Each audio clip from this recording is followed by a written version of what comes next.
Good afternoon, thanks for coming. Talmadge Magna with Hawaii County Civil Defense. Since early May, we've been meeting with you folks pretty regularly, daily, I think, press conferences to fill you guys in on, what was happening out with the Lower East Rift Zone eruption, reporting, impacts, how much structures were lost, areas inundated. For a few weeks now, we've been in a recovery mode, as well as still responding. But at this time, we're pretty happy to move on. We started last Friday with relaxing some of the restrictions that we had on that area. Today, we're going to announce that the mandatory evacuation area in Leilani Estates is going to be rescinded. It's going to be still restricted, though. It'll be a voluntary evacuation area, and we will commence that at 9 a.m. tomorrow. So this is getting the word out to the public for them to, for the residents to be prepared. It'll still be restricted to residents only into that area, and authorized people, service vendors and official vehicles. We have prepared a press release that has gone out. The other agencies that have been supporting us, other departments, are here. If you have any questions for them, and I just have something to read from Helco, who's been working with us as well. Statement on behalf of the Hawaii Electric Light Company. To prepare for power restoration in Leilani Estates, Hawaii Electric Light crews have been working to remove damaged equipment, conduct damage assessments, and make necessary repairs. Hawaii Electric Light is committed to restoring power as quickly and as safely as possible. Work will be done in phases. The area with minimal damage will be restored first.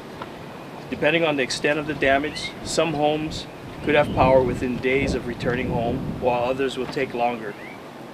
We ask for the public support with this effort. For safety reasons, please do not approach areas where electrical work is being performed. This is for your safety, and it allows crews to complete their work as quickly and as safely as possible.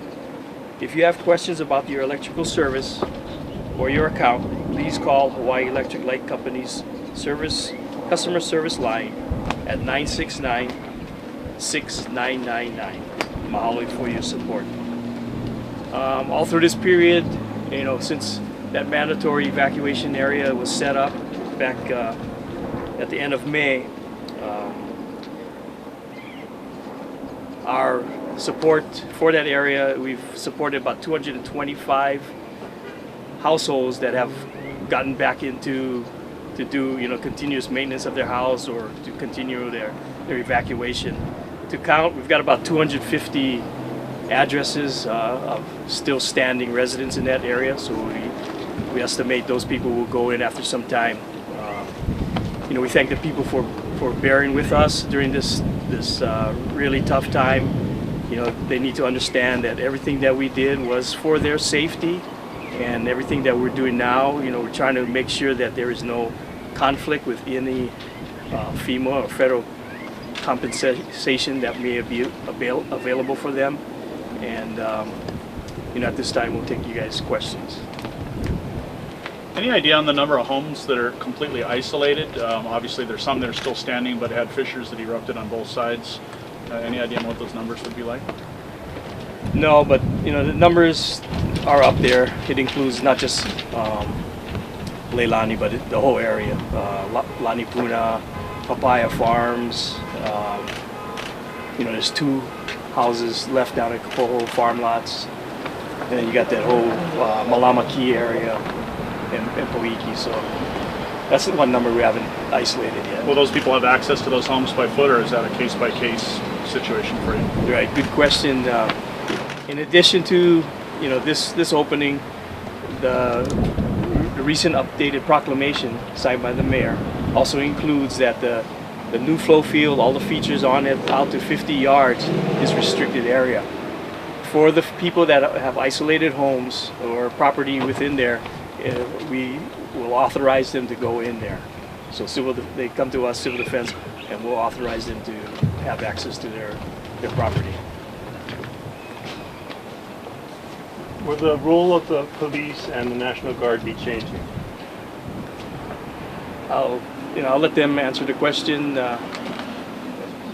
Our role is not going to change. We're going to continue to go down and do enforcement where we have to do enforcement. But what it's going to do is alleviate the officers who've been down there for the last few months for 12 hours at a time, working 24-hour shifts, allow them to get back to some type of normalcy.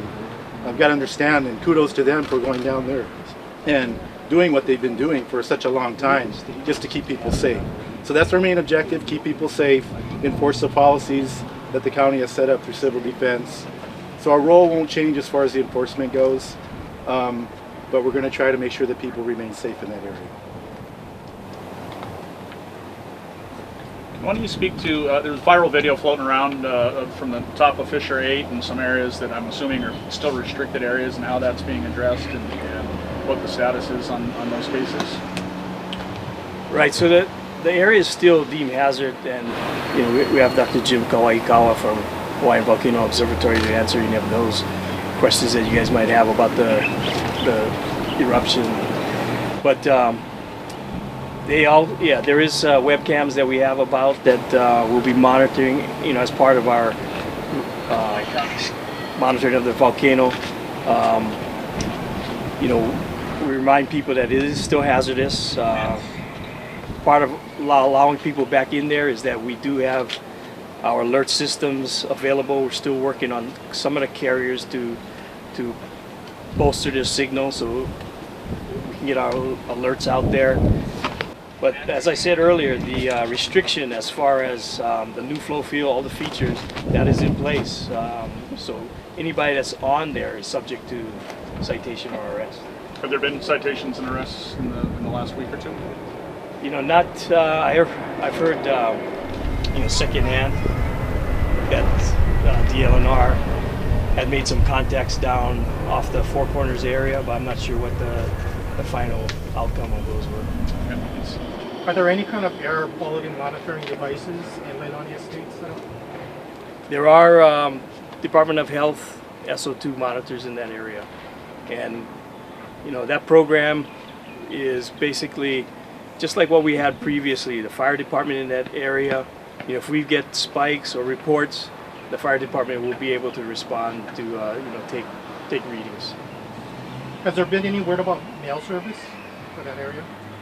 I know that's an ongoing issue, and the post service was in here this morning. I'm not sure about all the details, but I believe they're trying to work that out.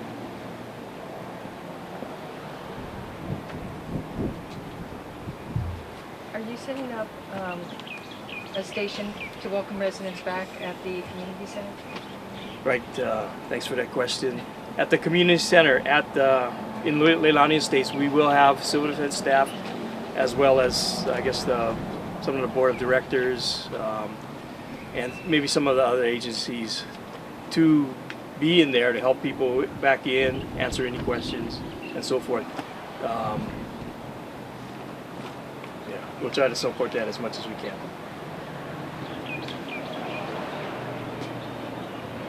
All right. All right, thank you guys. Thank you very much. Thank you, Tom. All right.